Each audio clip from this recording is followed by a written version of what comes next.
Hello students, मैं Saroj Hindi classes में आपका स्वागत है। तो स्टूडेंट्स, आज हम पढ़ेंगे रसखान द्वारा रचित सवैये। रसखान जी श्री कृष्ण की भक्ति से इतने प्रभावित हुए, या यूं कहो कि उनकी भक्ति में इतने मुग्ध हो गए कि वो ब्रजभूमि में ही जा बसे और अपने इन सवैयों में उन्होंने श्री कृष्ण और श्री कृष्ण की जो जन्मभूमि है उसके प्रति अपना अनन्य प्रेम प्रकट किया है। तो आइए हम पढ़ते हैं पहला सवैया। मानुष हो तो वही रसखानी, बसऊं ब्रिज गोकुल गांव के ग्वारन। जो पशु हूं तो कहा बस मेरो, चरौ नित नंद की धेनु मझारन। पाहन हूं तो वही गिरी को, कियो हरि छत्र पुरंदर धारन। जो खग हो तो बसेरो करूं, मिली कालिंदी कूल कदम्ब की डारन।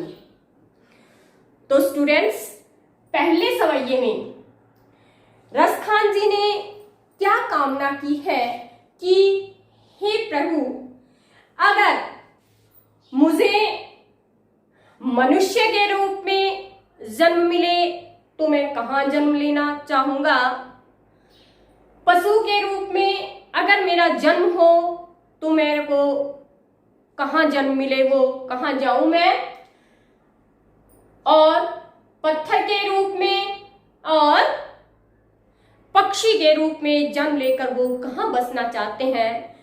यही अपनी इच्छा उन्होंने इस सवैये में व्यक्त की है। मानुष हो तो वही रसखानी, रसखान से कहते हैं कि अगर मैं मनुष्य का रूप लूं या मनुष्य के रूप में जन्म लूं तो कहां बसूं मैं, ब्रज और गोकुल गांव के ग्वालों के बीच, अर्थात या तो मैं ब्रज का ग्वाला बनूं या गोकुल का। क्यों? क्योंकि श्री कृष्ण उन्हीं के साथ रहते हुए गाय चराने जाते थे। जो पशु हो तो कहा बस मेरो, चरौ नित नंद की धेनु मजारन। और अगर मैं पशु के रूप में जन्म लूं, है ना, अगर मैं पशु बनूं तो मैं कहां बसेरा करूं, मैं नंद बाबा की जो गाय है उनके झुंड के बीच में चरूं। जहां नंद बाबा की गायें चरने जाती हैं मैं भी उनके साथ चरने जाऊं, उन्हीं के बीच रहूं, अर्थात मैं नंद बाबा की गाय बनना चाहूंगा। जो मैं पशु के रूप में मुझे जन्म मिला तो पाहन हूं तो वही गिरी को, अगर मैं पत्थर बनूं तो कौन सा पत्थर बनूं, उस गिरी का, उसी पर्वत का। कौन से पर्वत का? जो कियो हरि छत्र पुरंदर धारन, जो भगवान श्री कृष्ण ने, विष्णु ने क्या किया था, अपनी उंगली पर धारण किया था उस पर्वत को। ठीक है, उसी पर्वत का मैं पत्थर बनना चाहता हूं। ठीक है, अब आप कहोगे कि उस पर्वत का पत्थर क्यों बनना चाहता है, क्योंकि विद्यार्थियों, आपने वो कथा सुनी होगी कि जब इंद्रदेव ने सोचा कि भी ये जो लोग हैं ये मेरी पूजा नहीं कर रहे, तो कुपित हो गए और उन्होंने भयंकर वर्षा की। तो उस समय उन्होंने, जो श्री कृष्ण जी थे, उन्होंने अपनी उंगली पर उस पर्वत को उठाया था। तो मैं उसी पर्वत का पत्थर बनना चाहूंगा। जो खग हो तो बसेरो करूं, मिली कालिंदी कूल कदम की डारन। और अगर मैं पक्षी बनूं तो मैं कहां बसेरा करूं, कहां बसूं? कालिंदी यमुना नदी के किनारे पर जो कदम के वृक्ष है ना, उनकी डाल पर मैं बसेरा करूं। क्यों? क्योंकि उस वृक्ष की डाल पर बैठकर, कदम की डाल पर बैठकर श्री कृष्ण मुरली बजाते थे, बांसुरी बजाते थे, और उसी जो वो कदम के पेड़ है उन्हीं की छाया के नीचे वो गोपियों के संग रासलीला रचाते थे। ठीक है, अब हम दूसरा पढ़ते हैं। या लकुटी अरु का मरिया पर राज तिहुपुर को तजी डारूं, आठों सिद्धि नवों निधि के सुख नंद की गाई चराई विसारो, रस खान कबो इन आखिन सो ब्रज के बन बाग तड़ाग निहारो, कोटिक एकल धोत के धाम करील के कुंजन ऊपर वारो। अब इस दूसरे सवैये में क्या कहा है रस खान जी ने कि जहां जहां श्री कृष्ण जी जाते थे, जहां पर भाई जन्म लिया उन्होंने, उनके जन्मभूमि कर्मभूमि जो भी है, उसके प्रति अपना अनन्य प्रेम व्यक्त किया है कि श्री कृष्ण जी जब गाय चराने जाते थे तो जो लाठी और कंबल वो धारण करते थे वो मुझे बहुत ही प्रिय है। उनके लिए मैं कुछ भी न्योछावर कर सकता हूँ, और नंद बाबा की गाय चराने का अगर मुझे मौका मिल जाए, मुझे अवसर मिल जाए, तो उससे बड़ा मेरे लिए कोई सौभाग्य नहीं होगा। तो देखिए, या लकुटी अरु का मरिया पर राज तिहुपुर को तजी डारूं। ये जो लाठी और कंबल है ना, कौन से लाठी और कंबल?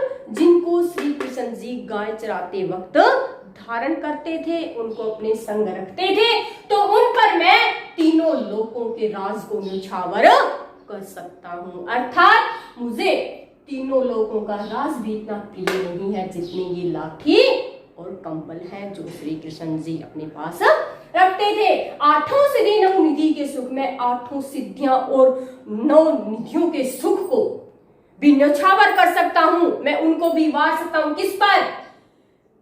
नंद की गाय चराई बिसारो। अगर मुझे नंद बाबा की गाय चराने का अवसर मिल जाए, अगर मुझे इनके बदले 8 सिद्धि और 9 निधियों के बदले अगर मुझे नंद बाबा की गाय चराने का मौका मिले, तो मैं बोलूंगा, मैं इनको भी 8 सिद्धियों और 9 निधियों को उन पर न्योछावर कर दूंगा। फिर रस खान जी कहते हैं कि पता नहीं रस खान अपनी आंखों से ब्रज के जो वन बाग तड़ाग, वन जहां श्री कृष्ण जी गाय चराने जाते थे, बाग जिनमें रासलीला रचाते थे गोपियों के संग, और तड़ाग जिन पर तालाब के किनारे कदम के पेड़ पर, कदम की डाली पर बैठकर वो मुरली बजाते थे, और ये सारी चीजें पता नहीं मैं अपनी आंखों से कब देखूंगा। अर्थात न जाने ये चीजें देखने का मुझे सौभाग्य कब मिलेगा। कोटिक एकल धोत के धाम, करोड़ों सोने के महल, ठीक है, करोड़ों सोने के महल, करील के कुंजन, करील कांटों के जो जंगल है ना, उनके ऊपर मैं वार दूंगा। अर्थात मुझे वो कांटों वाले जंगल ज्यादा प्रिय हैं जहां श्री कृष्ण जी गाय चराते थे। उनके लिए तो मैं करोड़ों सोने के महल, उनके सुख ऐसो आराम को वार सकता हूं। अर्थात मुझे सोने के महलों से भी प्रिय क्या है? वो कांटों भरे जंगल जिनमें श्री कृष्ण जी, क्योंकि वहां श्री कृष्ण जी विचरण करते थे, तो मुझे उन चीजों से बहुत ज्यादा लगाव है। तो आइए अब हम पढ़ते हैं तीसरा सवैया। गुंज की माल गरे पहिरोंगी, ओढ़ी पीतंबर लई लकुटी, बन गोधन ग्वारिन संग फिरोंगी, भागतो मोहि रस खानी सो तेरे, कहे सब स्वांग करोगी, या मुरली मुरली धर की, अधारन धरी अधरा न धरूंगी। तो स्टूडेंट्स, इस तीसरे सवैये में जो गोपी है वो स्वांग रच रही है, अभिनय कर रही है, अर्थात जो जो चीजें श्री कृष्ण जी धारण कर रहे थे वो सारी चीजें उन्हीं का अभिनय कर रही है, वो सारी चीजें धारण कर रही है। लेकिन एक चीज वो धारण नहीं करेगी, और वो क्या है, जिसे वो अपनी दुश्मन या यूं कहो सौतन समझती है, क्योंकि वो चीज गोपी से श्री कृष्ण को दूर लेके जाती है, उनसे हटा देती है। तो देखिए क्या कह रही है वो गोपी कि मोर पखा सिर ऊपर राखी हो, कि मैं अपने सिर पर मोर पंख को धारण करूंगी, गुंज की माल गले पहिरूंगी, और कुंचन की माला, जो जंगल के जो फूल हैं उनकी माला मैं अपने गले में धारण करूंगी। ओढ़ी पीतांबर लई लबूटी, बन गोधन वारिन संग फिरूंगी, मैं पीतांबर धारण करूंगी, पीले वस्त्र धारण करूंगी, और वो लाठी जो श्री कृष्ण जी गाय चराते समय अपने साथ रखते थे उसे भी धारण करूंगी, और उनको पीतांबर पहनकर और लाठी लेकर ग्वाल बाल के संग में गाय चराती जंगल में फिरूंगी। भागतो वही रस खानो, रस खानी सो तेरे कहे सब स्वांग करूंगी। गोपी कह रही है कि ही रस खान सी, जो आप कहोगे वो ही सारा मैं स्वांग रचूंगी, अर्थात भी अभिनय करूंगी जो श्री कृष्ण जी धारण करते थे वो सारी चीजें, वो सारा अभिनय मैं करूंगी। या मुरली मुरली धर की धारण धरी, ये जो मुरली है जिसे मुरलीधर अर्थात श्री कृष्ण अपने होठों पर रखते थे, उसे मैं कभी भी धारण नहीं करूंगी, अपने होठों पर नहीं रखूंगी, क्योंकि इस मुरली को बजाने में श्री कृष्ण जी इतने मुग्ध हो जाते थे, इतने लीन हो जाते थे कि वो अपनी सुध भूल जाते थे। तो इस मुरली को मैं कभी भी धारण नहीं करूंगी। चौथा पढ़ते हैं, काननी दई अंगुरी रही वो, जब ही मुरली धुनी मंद बजेही, मोहनी तानन सो रस खानी, अटा चढ़ी गोधन गेही तो गेही, तेरी कहूँ सिगरे ब्रज लोगनी, कालई को कितनो समझेही, मायरी वा मुख की मुस्कानी, संभाली न जेही न जेही न जेही। इसमें इस चौथे सवैये में जो गोपी है वो अपनी माँ से कह रही है कि हे माँ, श्री कृष्ण की मुरली की वो मधुर धुन और उनके मुख की जो मुस्कान है वो इतनी मनमोहिनी है कि वो मुझे अपनी ओर खींच लेती है। जब वो अपनी मुरली पर मधुर राग छेड़ते हैं, अपनी मुरली की मधुर धुन बजाते हैं, तो मैं अपने आप पर काबू नहीं रख पाती, मैं अपने वश में नहीं रहती। उनकी मुख की मुस्कान इतनी आकर्षक है कि वो मुझे अपनी ओर खींच लेती है, मैं अपने आप को नहीं संभाल पाती। क्या कहती है कि काननी नहीं अंगुरी रही वो, कि मैं अपनी कानों में उंगलियां दे लूंगी। जब मुरलीधर श्री कृष्ण अपनी मुरली पर वो मधुर धुन बजाएंगे तो चलो मैं उससे बचने के लिए अपने कानों में उंगली दे लूंगी, उसे नहीं सुनूंगी। मोहनी तान सो रस खानी, अटा चढ़ी गोधन गेही तो गेही, और उस मोहनी तान को, उस मन मोहिनी तान को जब बजाएंगे, अर्थात जो ये गोधन नामक जो राग है, जो मुरली की धुन में बजाया जाता है, उसको जब श्री कृष्ण जी उस धुन में गाएंगे, कहाँ पर, अटाचड़ी अटारी पर चढ़कर, है ना, कहाँ बजाते थे वो, कदम की डाली की चोटी पर बैठ जाते थे और वहां बैठकर वो जो राग गाते थे।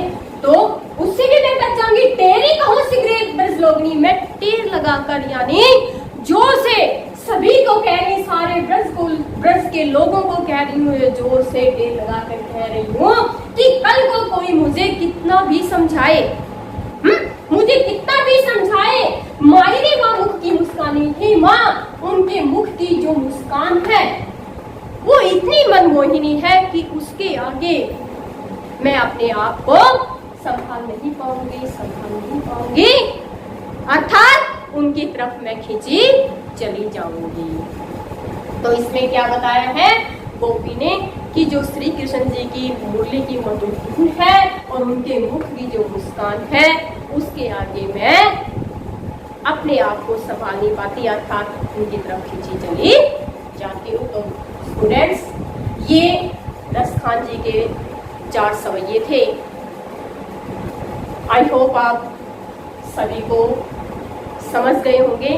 जहां भी किसी भी सवैये में आपको कहीं कोई दिक्कत आए तो आप कमेंट कर सकते हैं, और वीडियोस के लिए जानने के लिए आप मेरे चैनल को सब्सक्राइब जरूर करें। आज के लिए इतना ही।